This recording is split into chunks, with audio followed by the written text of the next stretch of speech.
So, welcome everyone. I'm just gonna make a start and hope people will drip in. I have quite a lot of questions. Let me count 1, 2, 3, 4, 5, 6, 7, 8, 9, 10, 11. 11 questions. I don't know if we'll cover them all.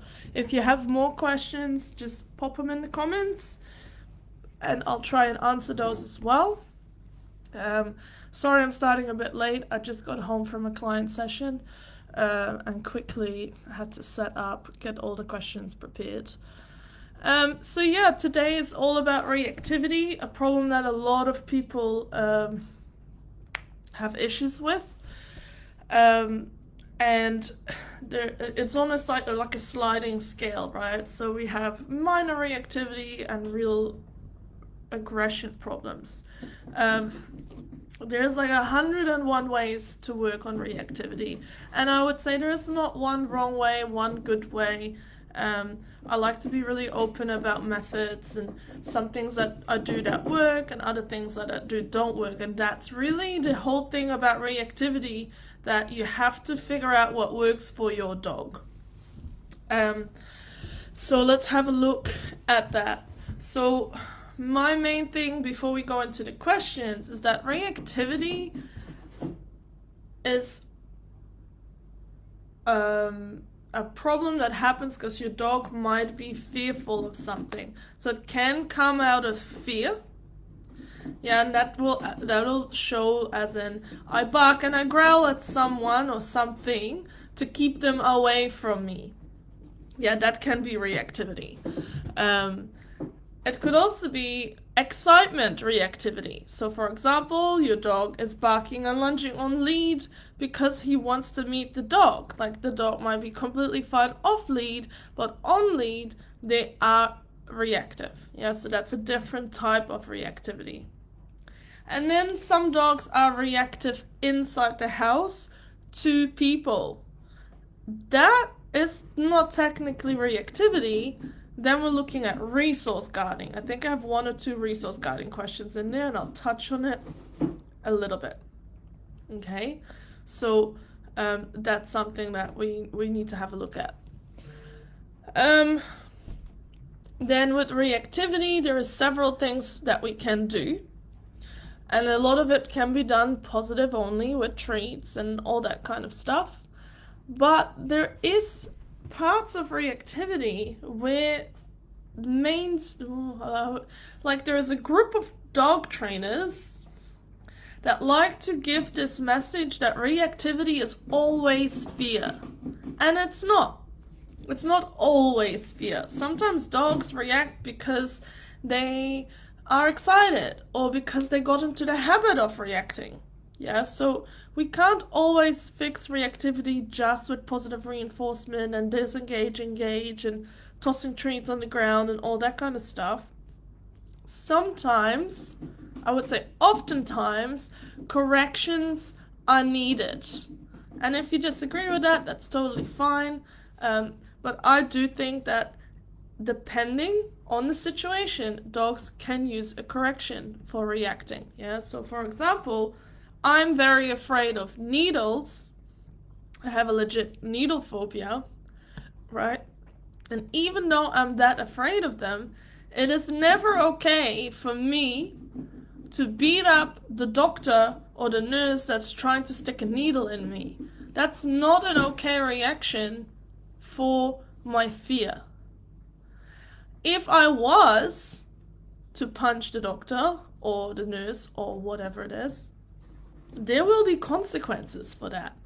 Yeah, I'm not saying they slap me back over the face, and I'm not saying that you should do that with a dog at all, right? But there will be a negative consequence for me for reacting that full on towards something that I find scary. And I feel like that's where we lose the balance sometimes when dogs are reacting and they are reactive, that there's never been a correction that says, hey, don't do that. That's rude. Like, we can work on your feelings, but we're not doing it this way. Yeah, so that's something I want to talk about when I work with reactivity, if that makes sense. Yeah, so corrections do have a place in reactivity. We do need to make sure that we give the right type of correction, we don't overcorrect, and we correct at the correct time. Ooh, that was a bit of a messy sentence, yeah. But someone that tells you that you should never correct your dog because they are fear aggressive, yeah, I just fully disagree with that, because I have worked with so many reactive dogs, and I would say that 50% of those dogs are showing bratty behavior. Yeah, no one likes to hear that the dog might be bratty, but some dogs have gotten into the habit of piping off every time they see something they find interesting, and then it just escalates, and it escalates, and it escalates. Yeah, and now that's the standard of reacting, because they've never been told, hey, cut that out, in a way that the dog understands. Cool. So that's one part of that. Another part is reactivity can come from handlers as well. I'm not saying you cause the reactivity, but it's more the way, and I'm sure you've already heard this like 100 times and you've read this 100 times, but the way we hold the lead and how we lead the walk can cause reactivity. Yeah, if we're like tense like this every time we see a dog 50 meters in the distance, your dog realizes, oh my God, there is something that I need to worry about, right? So that's something to keep in mind. I do want to say with that, having a reactive dog is freaking hard, yeah? And I do understand that that response is completely involuntary. Like, no one wants to respond like that, but we do. Yeah, even I have it with my own dog that has reactivity issues, right? I still go like, oh my God, I hope that, luckily that went right, yeah? So it is normal. There is actually this really, really good Instagram account called Handlers and Humans, and that's a human psychologist that is working with owners of reactive dogs and working through the whole trauma of that, because some people do have PTSD symptoms when it comes to dealing with their reactive dog and their own emotions. Yeah, so if you feel that way, don't feel discouraged. You're not alone. It's totally normal, but it is something we need to work on. Yeah, like we can't give a dog that's reactive away to a trainer for 5-6 weeks, come back and the dog is fixed without putting any work in you. Yeah, it is something. It's a relationship issue between dogs and handlers. And that brings me to the next thing. Reactivity often comes because there's a lack of leadership. Now I know that the word dominant is a big boo-boo word these days. You can't say that in dog training. It's yucky. And I don't like to use it, but in the end, you know, there is some type of leadership needed in a walk. And a lot of dogs are reacting on walks to other dogs because their owners aren't leading the walk. And a lot of dogs do not want to be the leader. Yeah, so there's a lot of dogs that get put into the leadership position whilst walking or in the house or something like that, and they don't want that role. But they took the role on, and now they think, I need to keep everyone safe. And they have to take it on and feel anxious all the time. It's not a nice feeling for the dog. Yeah. So we need to work on your relationship with your dog and putting in new rules and boundaries and structure, my 3 favorite words, to teach your dog, you know what, I've got this. You don't need to do it. And if you think I'm just talking and it's easy for me to say, right, I went through this. When Lennox used to be really reactive as well, because I made all the wrong choices when I got him, right? And at the beginning of my training journey, I shadowed a really good trainer in Melbourne, and he has this really cool reactivity program.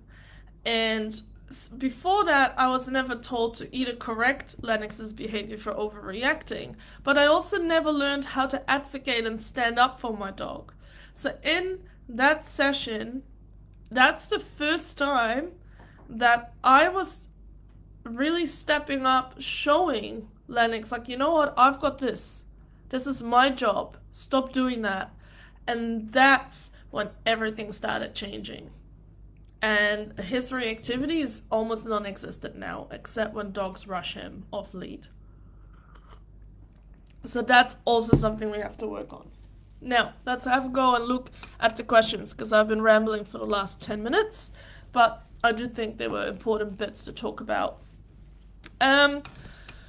So the first one is, I can manage Jagger with dogs on the other side of the road. Jagger is a young German Shepherd. He's a client of mine. But not when they are coming along the path towards us, especially if the path is narrow. Yeah, that's a really tricky one. Because reactive dogs, what they want almost all the time is space. Yeah, they want space. So if you can avoid it, and if it's possible when you're not on a busy road, I always recommend cross the road. Always. If you cannot cross the road and there is a driveway, go onto the driveway and make space. Go and walk in the grass. If that is not an option and you have to, and you can't back up, so there's this really narrow alleyway near my house and the other day we had to walk down it, and another dog came from the top, and it's on an incline as well. And the guy saw us and he just backed out. And he was like, you know what, I'm just going to walk out and I'll let you guys pass and then we'll go down. So sometimes walking backwards to avoid it is also an option if there is, space 50 meters behind you. If all of that is not an option, then we're going to use our bodies. Yeah, so if it's a narrow path, it means that there should be a wall at least on one side. Yeah, so let's pretend the wall is on this side and the person is coming from that direction. That means that we are going to be walking this direction with the dog squashed against the wall, and you're in between the wall and the dog. Yeah, oh sorry. So it's wall, dog, you, and then another person. Because that gives you an actual chance to block your dog with your body instead of you just having to hold on to your dog, lunging to the left or the right. Is it ideal? No. Would I try and cross, avoid, turn the other way? Yes. If that's not an option, you're going to always put yourself between your dog and whatever the trigger is. Oh, my camera is reversed, so I keep doing this and I'm like, oh, that's the wrong way, so sorry, maybe I'll move it a bit this way. Yeah, so that's something that I would recommend. Having a dog that can walk loose lead slightly behind you is already a massive thing in reactivity as well. Yeah, if I know how to body block the dog, which I teach in my online course. So my loose lead walking online course is actually a huge step for most reactive dogs. Yeah, I am trying to plug it a little bit. Yeah, I'm not going to deny that. But if your dog is pulling on lead and it's reactive, then the first thing we need to work on is to get them to stop pulling on lead. And once they stop pulling on lead, we can work on the reactivity. Yeah, so that's a huge one. So yeah, if you're in a narrow alleyway, block if you can, or walk out, or cross the road, or go on the driveway. All right, so that's management. There's nothing wrong with management compared to training. So Yolanda's asking, why does my dog only react to certain dogs, but not to all of them? Yeah, that's a tricky one. I get that question heaps. Why do we like certain people and other people we don't? Yeah, I think that's the same for dogs. I know your dog is entire, it's not desexed, so that often plays a role as well. Sometimes those dogs react stronger to other male dogs. For example, my own dog, Lennox, doesn't like German Shepherds and Black Labradors. Don't ask me why, I don't know. I just know he doesn't like them. Yeah, so I think it's very similar to us. We don't like certain people just because. And that sounds maybe a bit mean, but let's face it, that's just, we don't like everyone, and that's okay. And the same goes with dogs. Sometimes they've had a bad experience with a certain breed, and that might stick around. And other times they're just, maybe the dog gives off a bad vibe, or they're too full on. Like some dogs can be completely different play style, and that just doesn't work with some dogs. So that's what I would say for why does my dog only react to certain dogs. I must say that does make training harder. Yeah, I do find it hard when dogs only react to certain breeds, because then it's hard to generalize that training. We got a question here. My dog goes into a spin, yelping like she's getting attacked when she sees other dogs near or far. Yeah, that's pretty tricky. So the first thing I would do with that dog is put her on a slip lead, so I can get control back. I'm pretty sure this dog is on a collar, and she uses treats to train. Yeah, so I would possibly do a little bit of engage, disengage. Like for this type of behavior, you need to set it up with the dog that you know is gonna be there. So you can't wait for chance and hope that someone is walking the dog that day, and that dog is behaving, that the owner is cooperating, or you might come across an idiot that's like, oh my god, my dog is friendly, and then all your training goes out of the door. So with a dog like that, it's really handy if you can set up a dedicated training session. You start from a distance where your dog is not reacting. So you got to work that out.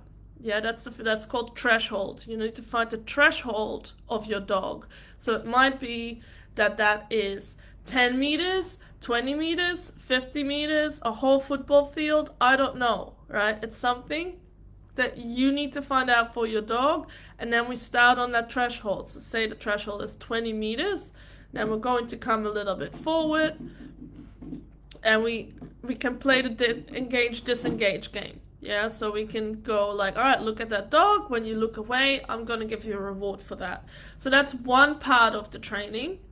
Another part of the training, however, is correcting that behavior. So again, a good way sometimes could be body blocking, but I often correct that with a spray bottle correction, just to snap them out of it if your dog reacts to it. Like some dogs love water and they're just like, oh my god, this is great. Yeah, then it's not an effective correction for your dog. Sometimes you might have to use like a loud sound, like a rattle tin, or like a pet corrector, which uses compressed air, because what happens is the dog spins literally out of control. She's spinning and yelping like she's getting attacked when she doesn't see another dog. So it's an inappropriate behavior that she needs to be snapped out on. Now, me holding the lead and shoving treats in her face is not going to do that. Yeah, she's already far past that point. So being able to actually correct her and say, oi, this is not okay. Yeah, and then she might snap out of it, and that's when we retreat, and that's when the treats come, and the disengage, engage comes. Yeah, because that's like unacceptable behavior. We're not doing that. That one is actually really tricky to explain without a dog and without videos. Now I'm like, oh, maybe I should record a session like this and show you guys. Yeah, but I do like that you asked that question. Thank you. Reducing your dog's fixation when it sees another dog. Keep walking or use corrections? That's a really good question. If a dog fixates, it's all about their body language. Yeah, so I don't mind if my dog is just like whole body is relaxed, looking, and then looking away, and then looking again. I don't mind that. Yeah, they're just monitoring the behavior. But it's when they go stiff and they're really staring that I correct. And I do always keep walking. Yeah, so I do keep walking, because I think one of the main issues for a lot of owners is that they're told teach a dog to sit, and then the dog is feeling all this anxious energy, and we're asking them, sit still, just sit and look at what you think is scary. Now just imagine for a second that you're really afraid of something. So for me, that's injection needles. For maybe it's spiders or snakes or I don't know. Yeah, whatever you find scary, clowns. Right? And then you're told, don't move a muscle. Just sit and look at it. Now, how many of you are going to be successful at that? I wouldn't. I can't sit and just look at whatever I think is scary. Yeah, so it's a very counterproductive thing to ask of the dog. So in all my sessions, in my reactivity sessions, in my reactivity group classes, I always say, keep walking, keep moving with your dog. Even if you have to go like this in like a 5-meter radius, just keep moving. The moment you stand still with your dog's energy is gonna load until they explode. Yeah? So I really recommend, if your dog is fixating on another dog, yes, definitely keep walking. Try to body block. Yeah, so if your dog is looking, gotta reverse camera again. If your dog is like fixating over there, I will block him like that. Or depending on how bad it is, and if I used corrections before, I would definitely use spray bottle on that as well. But again, I really want to nuance that, because we don't just randomly go squirting dogs left, right, and center like water guns, okay? That's not how it's used. But it is used to like break certain fixations in certain situations when other stuff doesn't work. And then the moment they stop fixating, yes, good job, here's a treat for that, well done. Yeah, whenever we do a correction, we follow up with a reward for the behavior we wanted it to do. So thank you so much for that question. That was a great one. Recommendations on places, on leash areas to train safely with a muzzled dog. I mean, I can't really answer that because I don't know where you are. So I love to go to non-dog areas. So in a minute I'm going to be training a reactive dog on a muzzle. And I like to just go to back areas, really quiet neighborhoods where there might be playgrounds that I can use, stuff like that. I don't really go to populated areas. With a reactive dog, stay away from the busiest dog beaches. Don't go to dog parks. Just try and find spots off the beaten track. Like I used to just go on Google Maps and I put it on satellite and I look for green patches. And I'm like, all right, today I'm trying this park. Let's see what that park is like. Yeah, so that's always a good thing to do. I know that you might want to go because your friends can go to a beach that you enjoy, but that might just not be the space for you and your dog. The same with coffee or something. Like, oh, I want my dog to go to the cafe with me. Is that for you or is that for your dog? If your dog hates it, why bring him?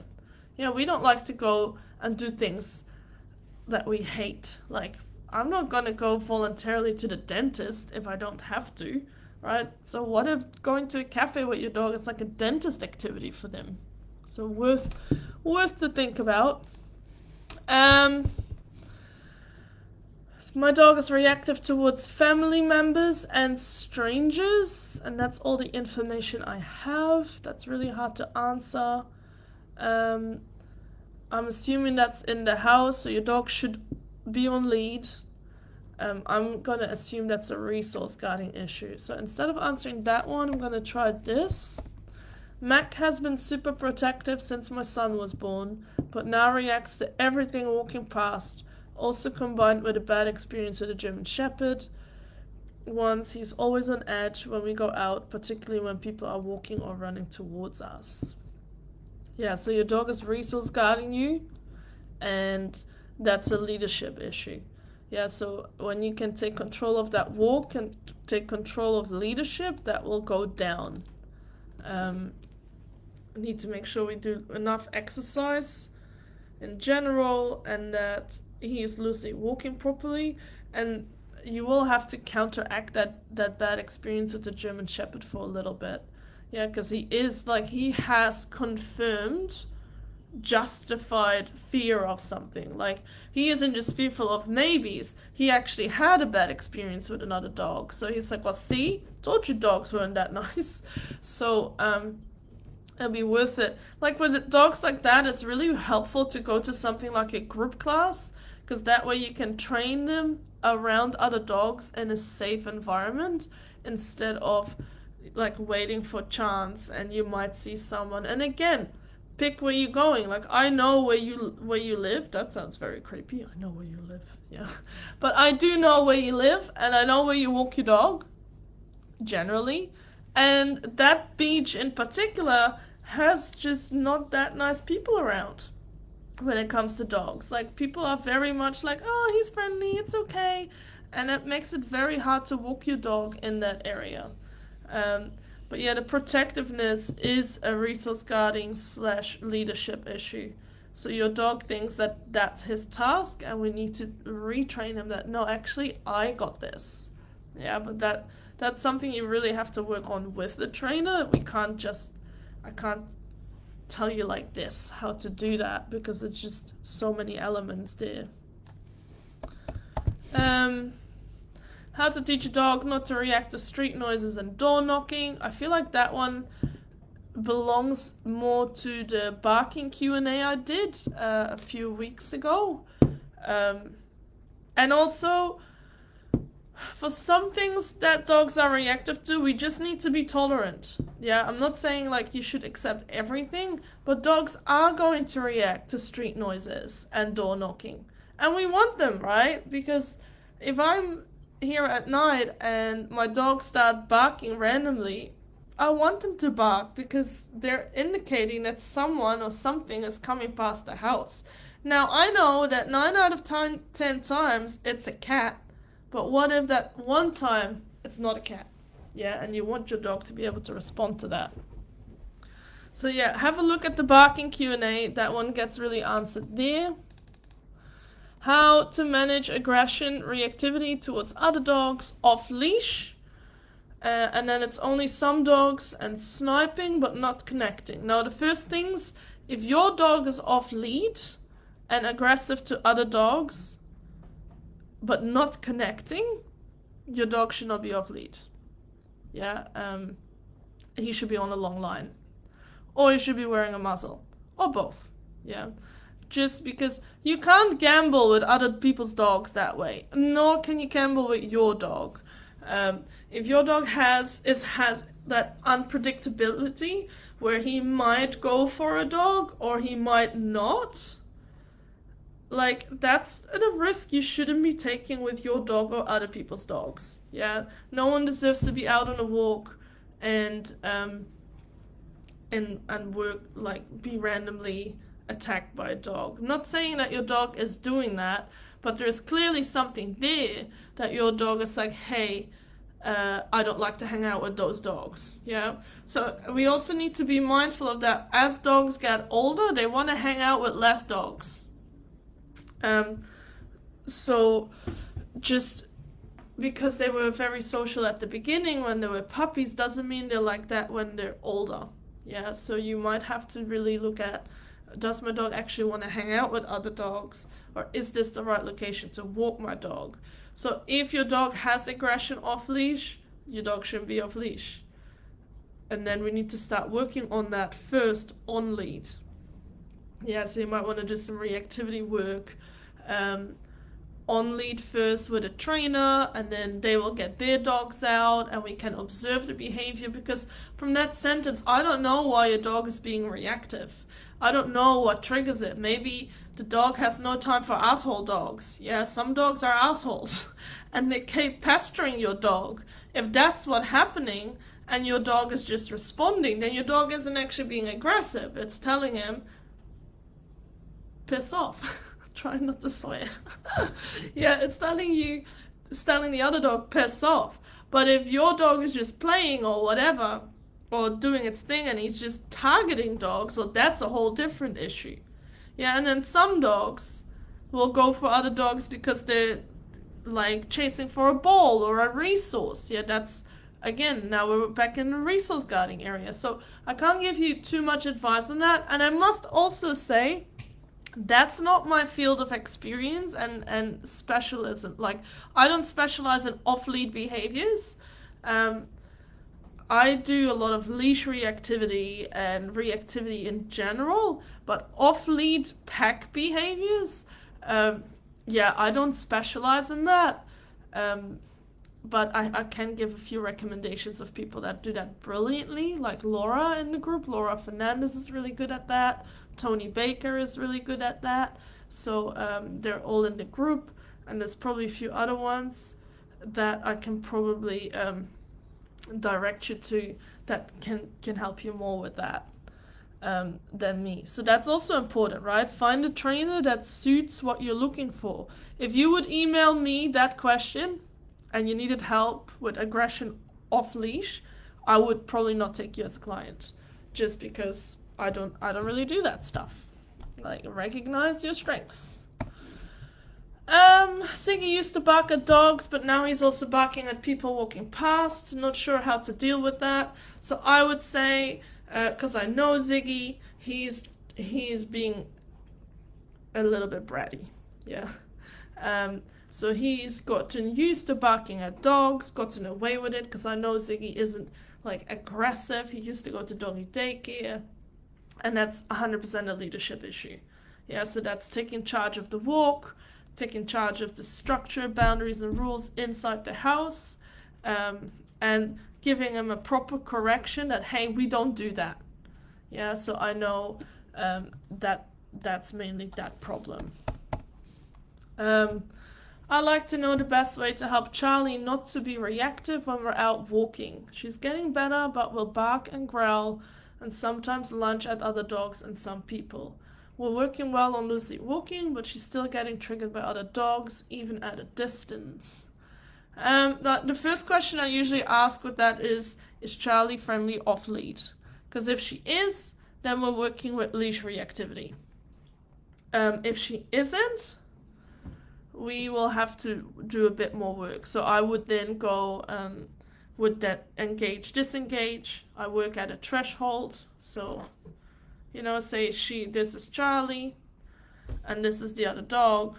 Meep. I'm in screen. Yeah, I have to go a little bit closer, go away. Go a bit closer, go away. Go a bit closer, go away. Yeah, and I keep doing that because what she's learning, possibly, is that barking and growling is making whatever she finds scary go away.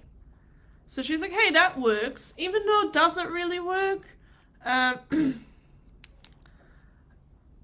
Generally, aloof off lead is not really a dog. Thank you for that. Yeah, so she's just not, okay, cool. So she isn't really a dog, so that's good to know. She's selective. So that means we need to definitely work on engage, disengage. There's this book I can recommend you called Constructional Aggression Therapy. Because I don't know where you are, treatment book. I don't know where you're located. Because that's stuff I do work on with clients, but if you're not in my area, I'm just posting it in the comments now, but it's just a giant link. That book is really good to learn how to engage, disengage. I mean, it is a positive only book, so they will say all the bad stuff about balance training, so just read over that and throw that out of the door, but they do have some really good stuff on that. It's teaching her that she can, oh yeah, you're in Melbourne. Oh, so I can refer you to Laura, depending where in Melbourne you are, Laura Fernandez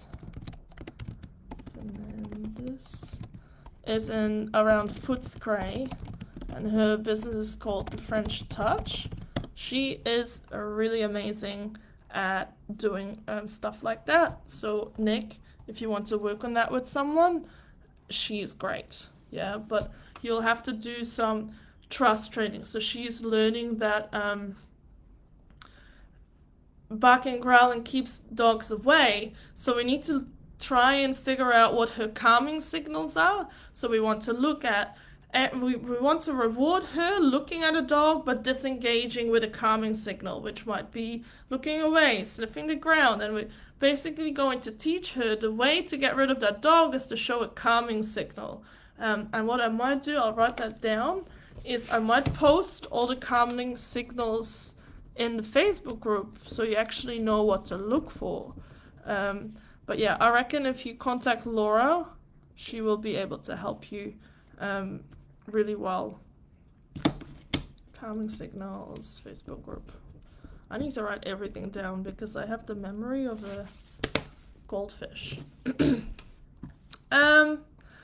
Manny used to not react to dogs when he was off lead. Now he does, even if they were paying no attention to him. He's fine on group pack walks. How can we try and get back to where we were? Look, I find that hard to answer because I've done a lot of training with Manny and he's always fine in group class.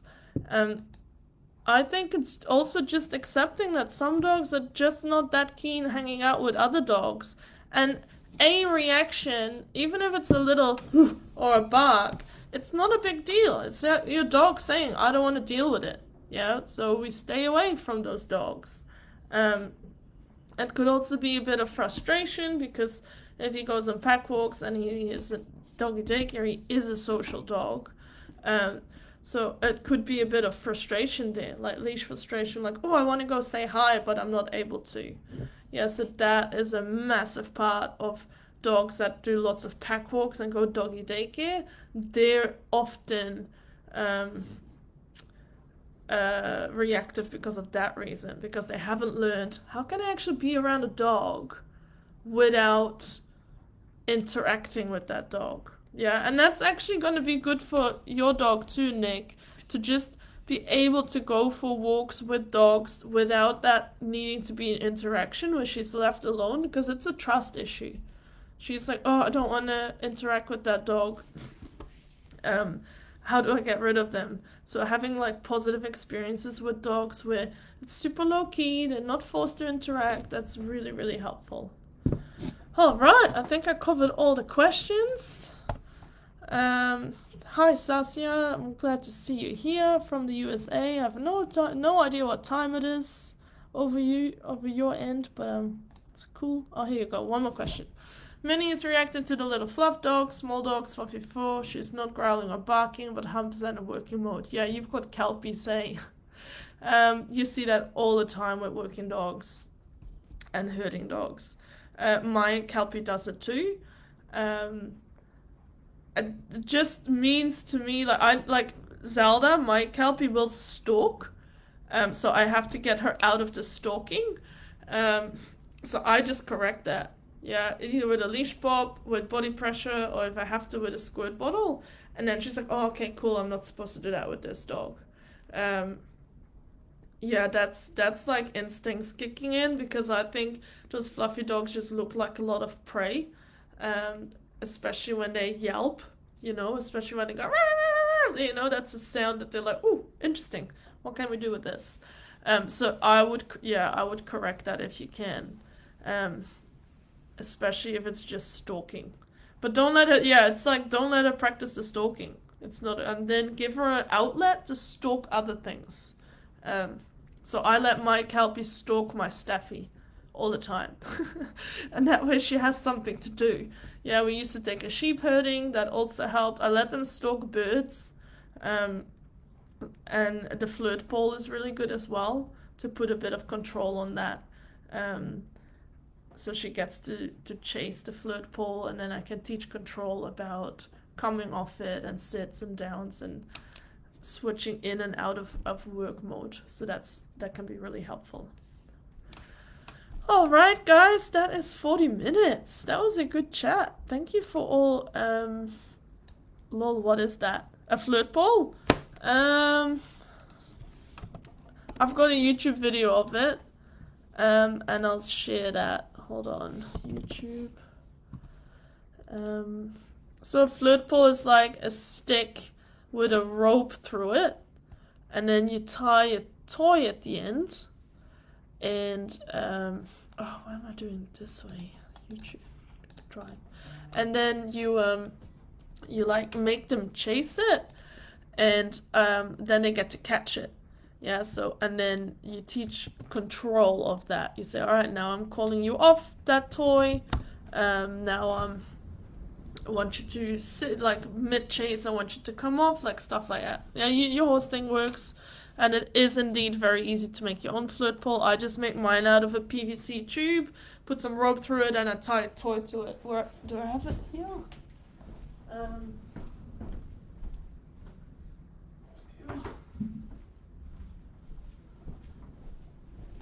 Yeah, so that's mine.